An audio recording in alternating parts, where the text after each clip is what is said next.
kepada Allah Subhanahu wa taala atas berbagai macam limpahan nikmat yang telah dianugerahkan kepada kita, sehingga bersama-sama di siang hari ini Allah Subhanahu wa taala kembali mempertemukan dan mengumpulkan kita bersama di perkumpulan yang mulia ini, di perkumpulan yang mulia ini.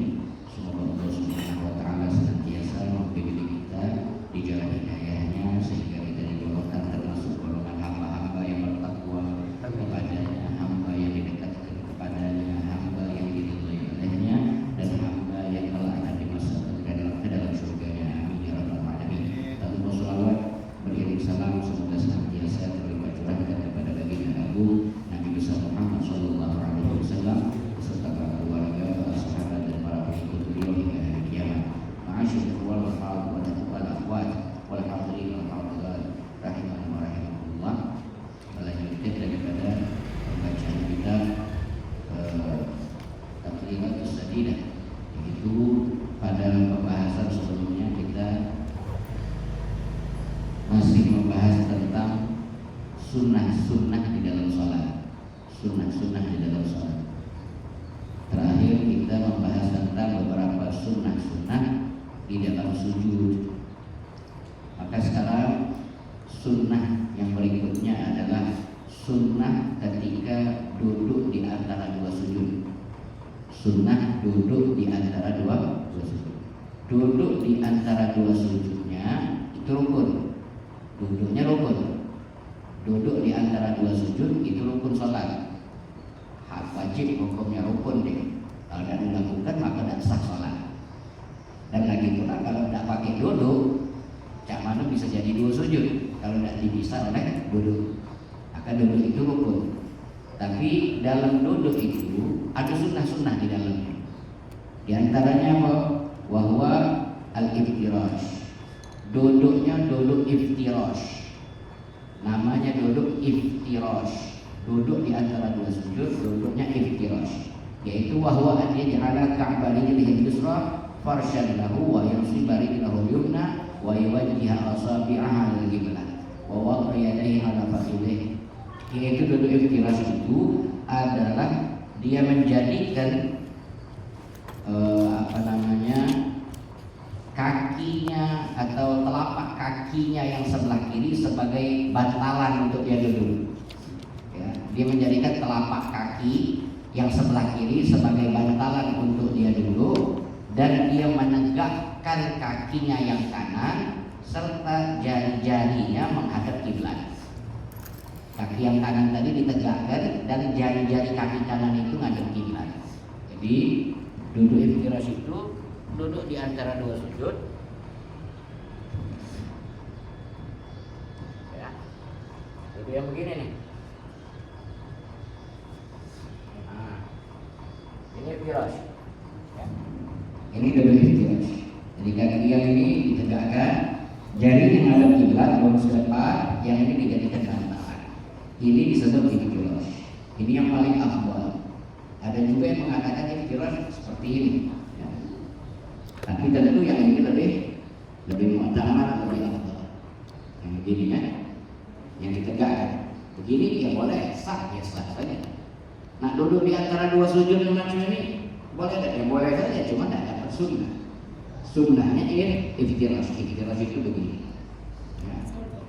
Ini iftirash. Kemudian sunnahnya lagi ketika duduk di antara dua sujud, selain duduknya duduk iftirash, adalah dia meletakkan tangan, kedua tangannya di atas paha, gariban min rukbatih, dekat dengan lutut. Ya, di lutut nih, naruhnya sini, jangan lebih dari lutut. Ya, jangan macam ini naruh tangannya di belakang lutut, dekat dengan lutut tapi tidak melewati lutut. Dua-duanya tangannya ditaruh di paha tapi dekat dengan lutut, jangan lewat dari lutut. Itu sunnahnya begitu. Kemudian wanashul asabi'ihima, jari-jarinya jangan dirapatkan. Jari-jarinya jangan dirapatkan tapi direnggangkan. Ya, disebar, direnggangkan. Tapi jangan terlalu lebar, sedang. Jangan terlalu renggang, jangan terlalu dirapatkan. Wa qammahma wa tawjihu asabihi al-qiblah. Jarinya lurus, ya. Jangan miring naruhnya lurus supaya jarinya berarti melok ngadep kiblat. Jari-jarinya melok menghadap kiblat. Jangan dibelokkan. Biar lurus supaya semua jarinya menghadap kepada kiblat. Wa an ya'tiya bid-du'a al-mahdzuri. Kemudian sunnah berikutnya dalam duduk di antara dua sujud adalah membaca doa yang diajarkan oleh Nabi sallallahu alaihi wasallam, yaitu apa doanya? Rabbil firli warhamni wajburni warfa'ni warzuqni wahdini wa'afini wa'fu anni. Kita di saat itu minta 8 permintaan kepada Allah Subhanahu wa taala. Rabbil firli, wahai Tuhanku, ampuni aku. Warhamni, dan kasihi aku. Wajburni, dan tambal kekuranganku. Warfa'ni, dan angkat derajatku. Warzuqni, dan berilah aku rizki. Wahdini, dan berilah aku petunjuk hidayah. Wa'afini, dan afiatkan aku, sehatkan zahir batin. Wa'fu anni, dan maafkan aku. 8 permintaan komplit. Ini paket komplit. Kalau kita dalam beli misalkan makan nasi goreng, ini menunya paket komplit. Nasi goreng kalau menu komplit, daging ayam suirnya ada, udangnya ada, sosisnya ada. Lo makan kalau pakai komplit harganya mahal. Nah ini doa ini paket komplit. Paling tidak 17 kali kita minta dalam sholat sehari. Dalam sehari semalam kita minta 17 kali. Kalau itu sholat wajib baik. Kalau sholat wajib baik 17 kali kita minta. Mana ya Allah dah nganjuk kita rezeki 17 kali kita minta sehari. Mana ya Allah dah ngampuni kita 17 kali kita minta. Mana ya Allah dah nambal kekurangan kita. Banyak kita dikurangnya. Ya. Rezeki apa namanya, duit kurang, baju kurang, banyak pengennya lebihnya, banyak kurangnya gitu. Mana tidak ditambal oleh Allah kekurangan itu. Mana tidak diangkat derajat kita. Kalau kita memang minta 17 kali pasti seharusnya dikabulkan, apalagi tiap hari. Hari ini tidak mungkin, besok tidak mungkin, lusa. Cuma apa? Kok macamnya derajat itu macam-macam ini lah. Kok ngapo rezekinya macam-macam ini lah? Kok ngapo hidayah macamnya? Kalau ada masalah atau ada sesuatu itu kok dekat petunjuk solusi. Ngapo badannya sakit terus? Mungkin bukan doanya yang salah, bukan Allahnya yang tidak mengabulkan, tapi mungkin di antara yang menyebabkan doa dan dikabulkan itu kalau kita dalam makan haram.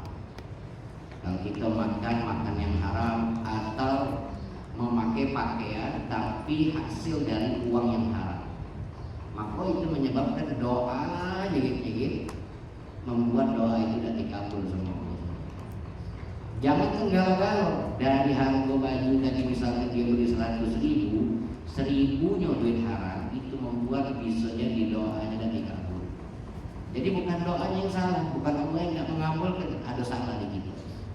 Atau mungkin dia tidak makan haram, pakaiannya tidak haram, hasil uangnya tidak dari yang haram, tapi dia ini doa baca baik, dia tidak tahu apa yang dia minta.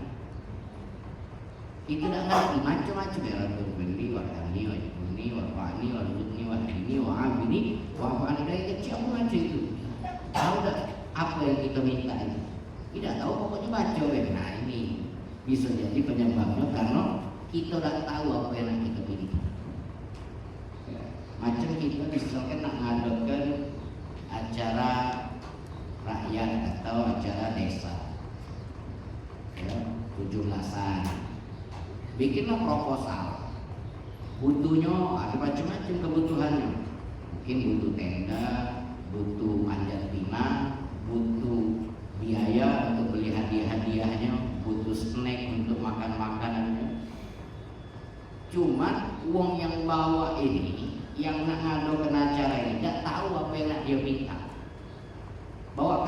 dia bawa.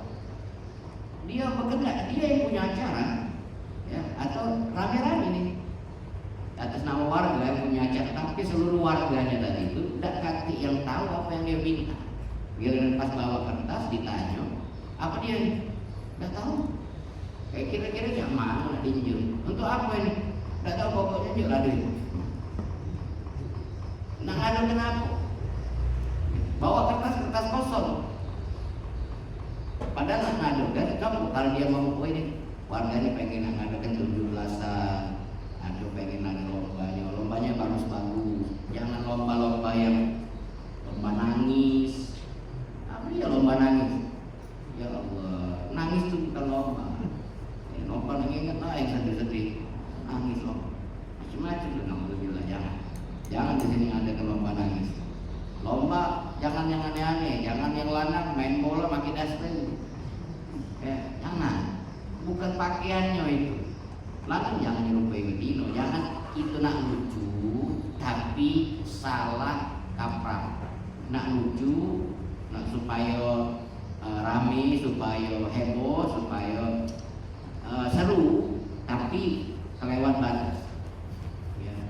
Kemudian apa main balon, misalnya pecahkan balon, joget, wong duo, ya lanang betina, walaupun laki bini, bukan untuk dipertonton. Walaupun laki bini tetap bukan untuk dipertonton. Apalagi tidak laki bini. Nah, jangan yang aneh-aneh. Nah, ini dia nak ngado gitu. Acara 17-an atau nak ngadakan acara maulid atau nak ngadakan Isra Mi'raj di masjid. Bawa kertas kosong. Kebutuhannya aku giliran kita aja. Buat apa? Tidak tahu. Pokoknya ada acara di masjid. Acara apa? Tidak tahu. Pokoknya jual ada. Mana orang menjual dia? Apa yang nak dia pilih? Tak lagi dia tidak tahu. Nah, kira-kira macam itu. Kalau kita nih doa nih sering. Banyak lah kita doa. Tapi seringkali kita ini berdoa tidak tahu apa yang kita minta. Baca tapi tidak menyadari kita ini benar-benar minta itu apa tidak? Nah, ya makanya pas lagi baca doa, baca apapun, zikir, khusyuk. Makanya pas duduk di antara dua sujud, 8 ini lah, 8 ini doa komplit. Kalau 8 ini dikabul sama Allah, apalagi kesusahan orang ini? Apalagi susah rezeki ada.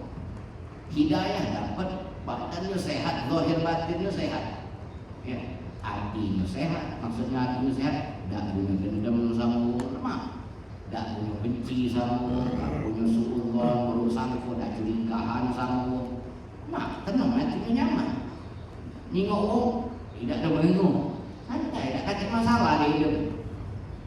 Kalau 8 ini dikabul sama Allah, apalagi masalah kita? Maksudnya tetap mungkin ada masalah tapi solusinya mudah. Alhasil mungkin penyebabnya antara itu bukan karena ada yang haram yang termakan atau yang kita hasilkan dari duit yang kita cari, atau dari sebab kita ini meminta tapi tidak tahu apa yang kita minta tapi tidak tahu apa yang diminta. Cuman Allah kamu mintanya tapi tidak mau. Makanya kita pahami artinya dan resapi ketika sudah tahu arti, resapi pas baca, resapi. Insyaallah ada itu 17 kali selama seminggu, selama sebulan dah hati yang dikabul sama Allah mustahil. Tidak mungkin. Allah Maha Pengasih, Allah Maha Pemberi, Allah Maha Penyayang. Pasti Allah kasih Allah. Nah itu sunnah-sunnah di dalam duduk di antara dua sujud. Kemudian yang berikutnya ada sunnah-sunnah ketika di dalam tasyahud akhir, tahiyat akhir, tasyahud akhir. Kalau tasyahud awal itu hukumnya sunnah. Tasyahud awal kan hukumnya sunnah, tapi sunnahnya sunnah amal. Kalau ditinggalkan maka nanti sunnah sujud sahwi.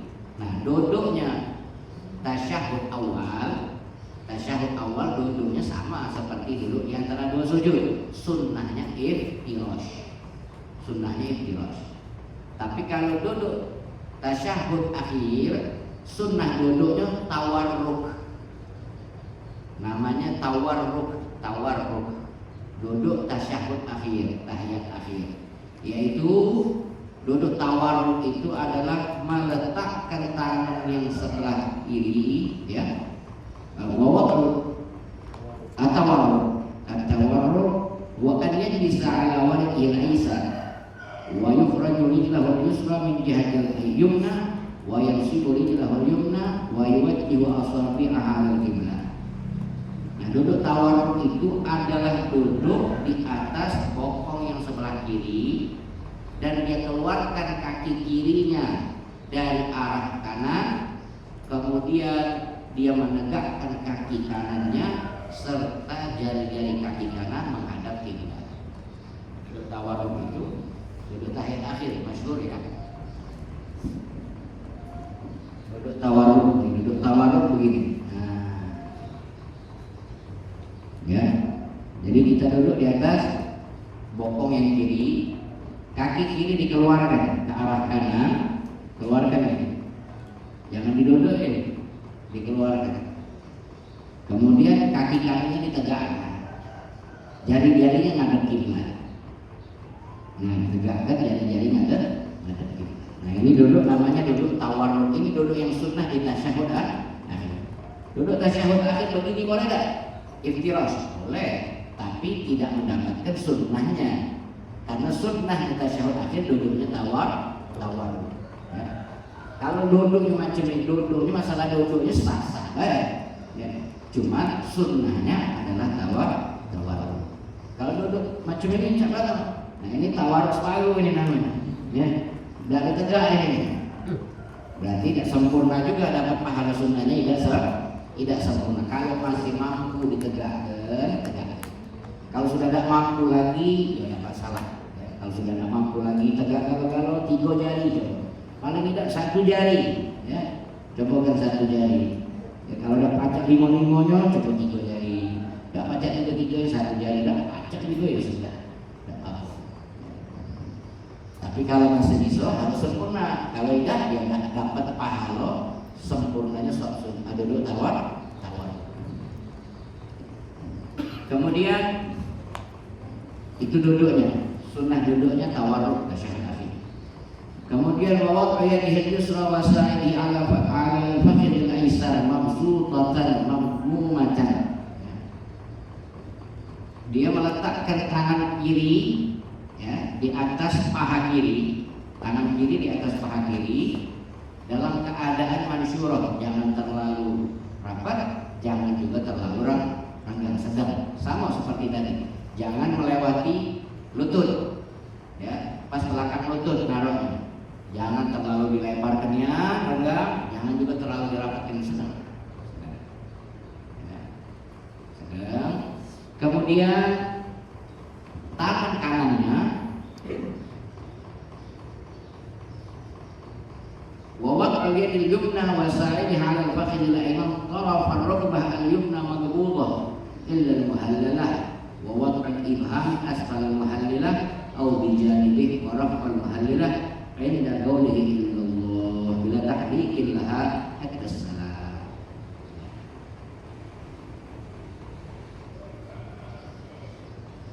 Kemudian tangan kiri tadi taruh persis sama seperti tahiyat awal. Persis taruh di atas paha kiri, tangan kirinya dalam keadaan jangan terlalu renggang, jangan juga terlalu rapat, tapi tangan kanannya langsung bentuk macam ini. Nih, langsung dibentuk macam ini. Kalau pakai angka Arab tuh ininya 5 kan? 5 bahasa Arab, angka 5 Arab. Ini jempol ditaruh di apa namanya? Di buku yang kedua nih, yang pertama, yang paling atas. Atau nak taruhin buku yang kedua boleh, buku yang pertama boleh, terserah. Ya, bagusnya buku yang pertama. Sudah langsung posisinya macam ini. Dari awal sudah posisinya seperti ini. Ya. Kemudian ketika dia mengucapkan asyhadu an la ilaha illallah, ketika illallah boleh macam ini, dari macam ini belum baca ini boleh. Asyhadu an la ilaha illallah berubah. sambil matanya juga ngikut. Tadinya mata nengok tempat sujud, dari awal tasyahud nengok tempat sujud dulu. At-tahiyatul mubarakatuh shalawatut thayyibatu lillah. Assalamu alayka ayuhan nabiy wa rahmatullahi wa barakatuh.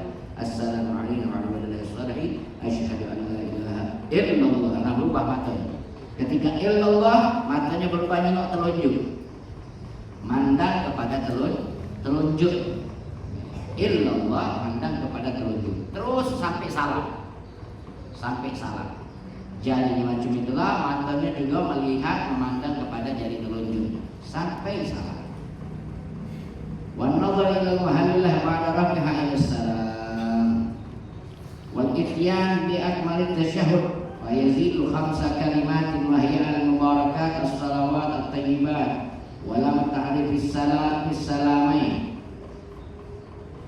Kemudian di dalam tahiyat akhir tadi kesunahannya adalah membaca bacaan tahiyatnya secara sempurna. Tahiyat itu paling singkat ya. Nih, perhatikan, tahiyat itu paling singkat. At-tahiyatu lillah. Salamun alaika ayuhan nabiy wa rahmatullahi wa barakatuh. Salamun alaina wa ala ibadillahi shalihin. Asyhadu an la ilaha illallah wa asyhadu anna Muhammadan Rasulullah. Itu tahiyat paling minimal. At-tahiyatu lillah. Salamun, tidak pakai alif lam. Salamun alaika ayuhan nabiy wa rahmatullahi wa barakatuh. Salamun alaina wa ala ibadillahi shalihin. Asyhadu an la ilaha illallah wa asyhadu anna Muhammadan Rasulullah. Itu paling singkat. Yang paling sempurna yang biasa kita baca, at-tahiyatul mubarakatus salawatut thayyibatu lillah. Assalamu alayka ayyuhan nabiy wa rahmatullahi wa barakatuh. Assalamu alayna wa ala ibadillahi shalihin. Asyhadu an la ilaha illallah wa asyhadu anna Muhammadar Rasulullah. Itu tahiyat yang paling sempurna, yang biasa kita baca itu yang paling bagus, dapat kesunahan. Kemudian selain daripada tahiyat, pas kita masih duduk tasyahud itu, habis baca tahiyat, yang rukun juga membaca salawat. Nah, baca salawat itu paling sedikitnya Allahumma salli ala Muhammad. Paling dikit. Sah. Allahumma salli ala Muhammad paling dikit. Tapi paling sempurna, paling bagus dalam salat, baik salat wajib atau salat sunnah, salawatnya yang paling bagus salawat Ibrahimiyah. Allahumma salli ala Sayyidina Muhammad wa ala ali Sayyidina Muhammad kama sallaita ala Sayyidina Ibrahim wa ala ali Sayyidina Ibrahim wa barik ala Sayyidina Muhammad wa ala ali Sayyidina Muhammad kama barakta ala Sayyidina Ibrahim wa ala ali Sayyidina Ibrahim fil alamin innaka Hamidum Majid. Itu salawat yang paling bagus. Lalu kemudian habis tasyahud sudah, baca salawat sudah, sunnah baca doa sebelum kita salat. Habis sudah baca salawat, fil alamin innaka Hamidum Majid, sunnah baca doa dulu sebelum salat. Doanya apa? Harus doa yang ada sumbernya dari Nabi. Bukan doa yang boleh kita karang-karang sendiri, nggak boleh, ya, nggak boleh doa yang kita karang dewek, nggak boleh. Harus doa yang ada ajarannya dari Nabi. Kalau dalam sholat, kalau di luar sholat ya boleh, tidak minta ya Allah ya Tuhanku boleh. Tapi kalau dalam sholat jangan. Harus doa yang dari Nabi atau dari Quran, boleh. Jadi membaca Rabbana atina fid dunya hasanah wa fil akhirati hasanah wa qina adzabannar boleh. Atau yang mau baca doa ya muqallibal qulub tsabbit qalbi ala dinik boleh. Itu dari Nabi. Ya. Rabbighfirli wa liwalidayya warhamhuma kama rabbayani shaghira boleh. Yang paling bagus doa, ada ajaran doa yang paling afdal, Allahumma inni a'udzubika min adzabi jahannam wa min adzabil qabri wa min fitnatil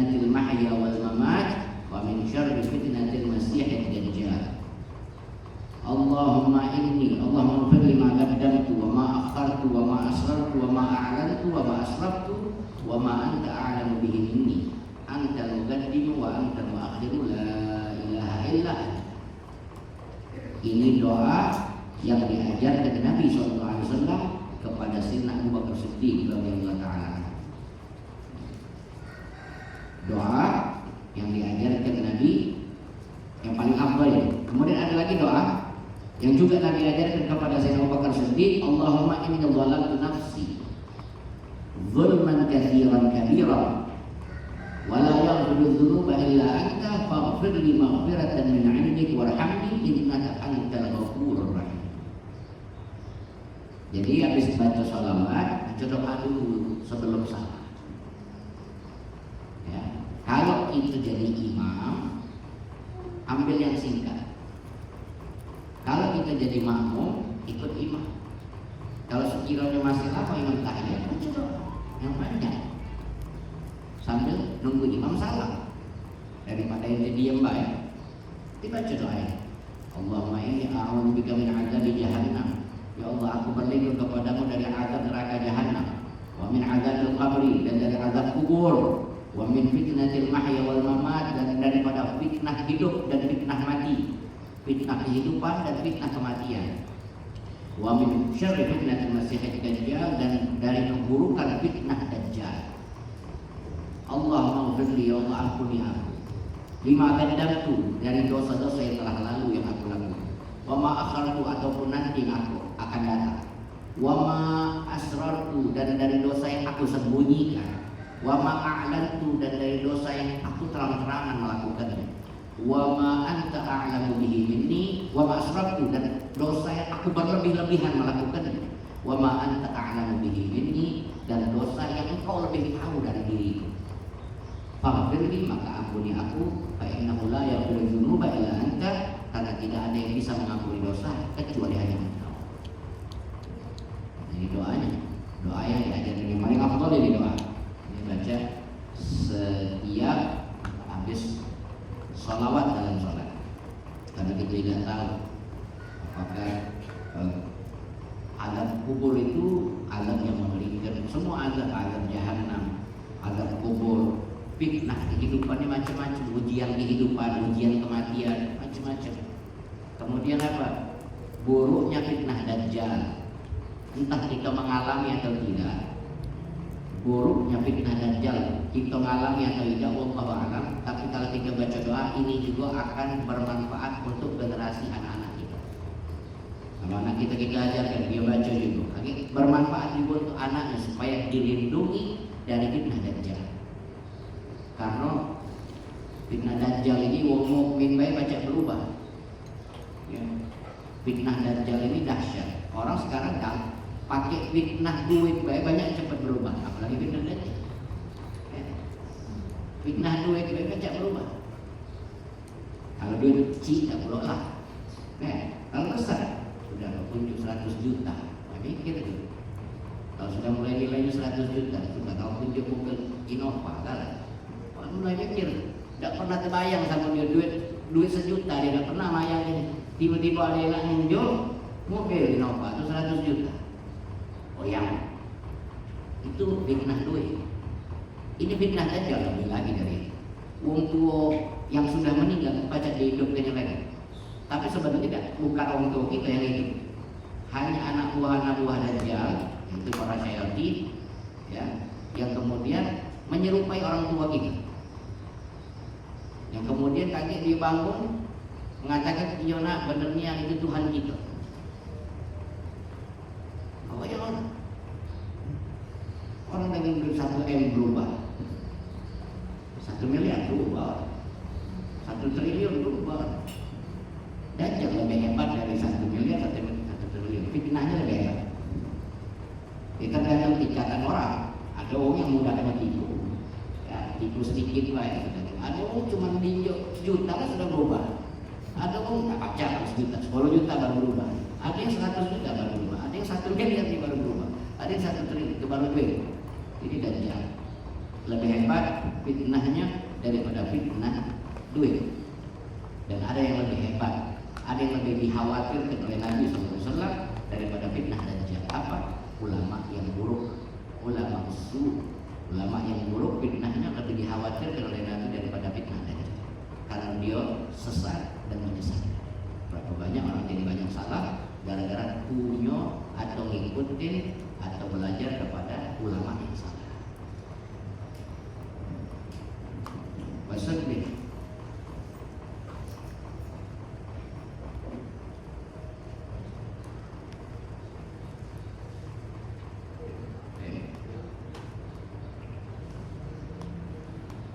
kemudian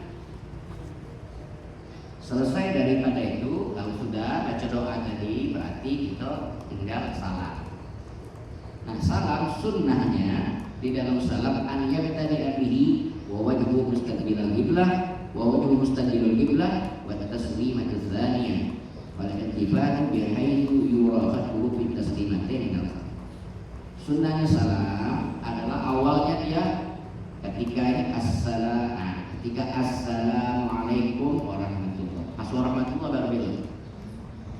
Jadi ketika permulaan salam, wajah masih ada kiblat. Pas masih ucap assalamu masih ada kiblat.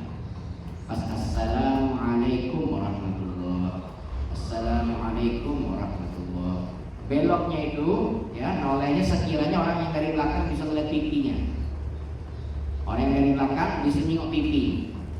Assalamualaikum warahmatullahi. Jadi jangan dikit banyak noleh deh, sehingga orang yang di belakang bisa lihat pipi ini. Itu sunnah. Kemudian wa an yabda iltifat andal mim min alaikum, ya. Mulainya tadi dari situ tuh, dari assalamualaikum, dari mimnya, alaikum mimnya, dari situ tuh mulai noleh. Ya. Berdekatan dengan warahmatullah. Assalamualaikum warahmatullahi wabarakatuh. Assalamualaikum warahmatullahi. Assalamualaikum warahmatullahi. Ya, mulai dari kum belok baru noleh. Dari kum assalamualaikum noleh. Assalamualaikum warahmatullahi. Assalamualaikum warahmatullahi. Ya, nolehnya jadi bukan assalamualaikum, bukan assalamnya langsung noleh. Ketika assalam itu masih ada kiblat. Assalamualaikum warahmatullahi. Assalamualaikum warahmatullahi. Ini sunnahnya. Paham ya? Kemudian wal intihau assalamu alaikum biha wa tayammum bi wa an yazida qawla wa rahmatullah. Nah, sunnah paling sedikit salam assalamualaikum. Itu sudah sah. Assalamualaikum sah. Assalamualaikum sah. Tapi sunnahnya tambahin warahmatullah. Assalamualaikum warahmatullah. Assalamualaikum warahmatullah. Sunnah. Sunnah tambahin warahmatullah.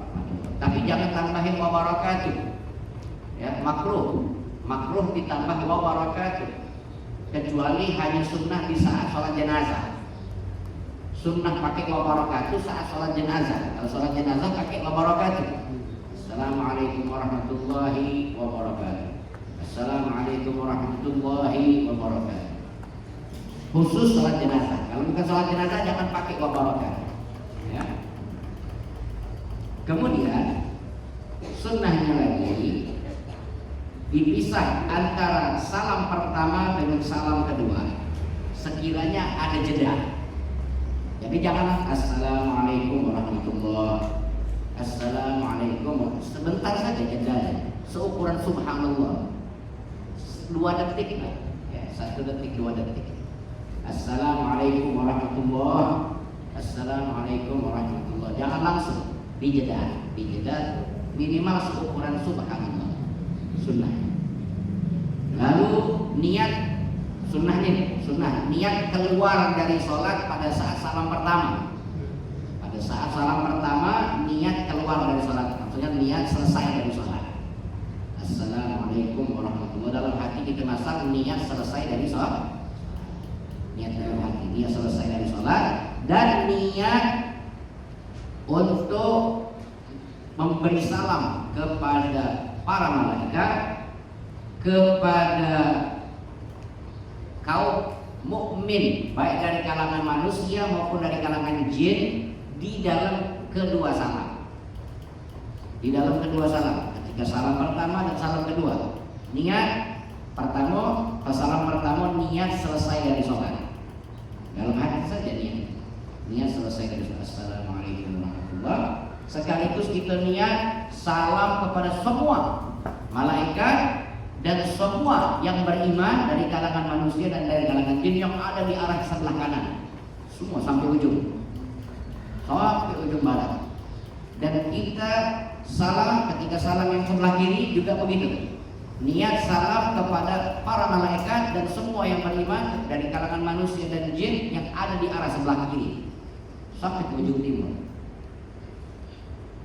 Sunnahnya begitu. Wa yanradda 'alal imam bi'ihdahuma, dan juga sekaligus niat menjawab salam imam. Kalau kita sholat jadi makmum, kalau kita jadi makmum, tidak usah pakai waalaikumsalam, tetap assalamualaikum itu, tapi diniatkan untuk jawab salam imam. Diniatkan untuk jawab salam imam. Di salah satu salam saja, terserah salam pertama, salam kedua terserah. Di salah satu salam itu kita niatkan sebagai menjawab salamnya imam. Ya, tidak perlu pakai waalaikumsalam, tetap assalamualaikum, niatnya baik. Paham ya? Jadi ketika salam, ya sunnahnya ketika mulai assalam jangan langsung noleh, tapi tetap masih ada kiblat. Ketika assalamualaikum warahmatullah, assalamualaikum warahmatullah. Niat ketika salam yang pertama, niat keluar dari sholat atau niat selesai dari sholat, dan sekaligus memberikan salam atau mau jawab salamnya imam sekaligus di awal itu baru boleh. Niat jawab salamnya imam dan niat untuk memberi salam kepada semua malaikat, semua yang beriman, manusia, jin yang ada dari arah sebelah kanan sampai ujung yang kiri juga begitu. Niat memberi salam kepada para malaikat dan yang beriman, kepada semua yang beriman dari kalangan manusia dan jin. Nah ini sunnahnya salah. Sampai di sini insya Allah bisa dipahami ya. Mudah-mudahan juga selain bisa dipahami, bisa mudah-mudahan kita amalkan. Amin ya rabbal alamin. Allahumma ja'alna ma'ana hadza jam'an marhuma wa taqabbal lana ba'da taqabbal ma'suma wa la taj'al fina min wa la ta'shirin wa mahrum wa inna bi barakati 'ala al-musari fil ghad wa la tawallina wa li siwa wa taj'alna min khalaqa wa asar wa hasbunallahu wa ni'mal wakeel wa la hawla wa la quwwata illa billahil 'aliyyil 'azim.